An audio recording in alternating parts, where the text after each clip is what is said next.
رمضان المبارک کا مہینہ رحمتوں برکتوں والا مہینہ ہے اور یہ بخشش کا مہینہ ہے، اور رسول اللہ صلی اللہ علیہ وسلم نے فرمایا کہ جس آدمی نے ایمان کی حالت میں اور اللہ کی رضا کے لیے ثواب کی نیت سے رمضان کے روزے رکھے، اس کے سابقہ گناہ بخش دیے جائیں گے۔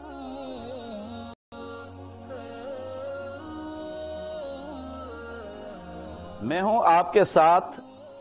پورے رمضان مبارک کے بابرکت مہینے میں پروگرام احکام رمضان کے حوالے سے صرف اور صرف این نیوز HD پر۔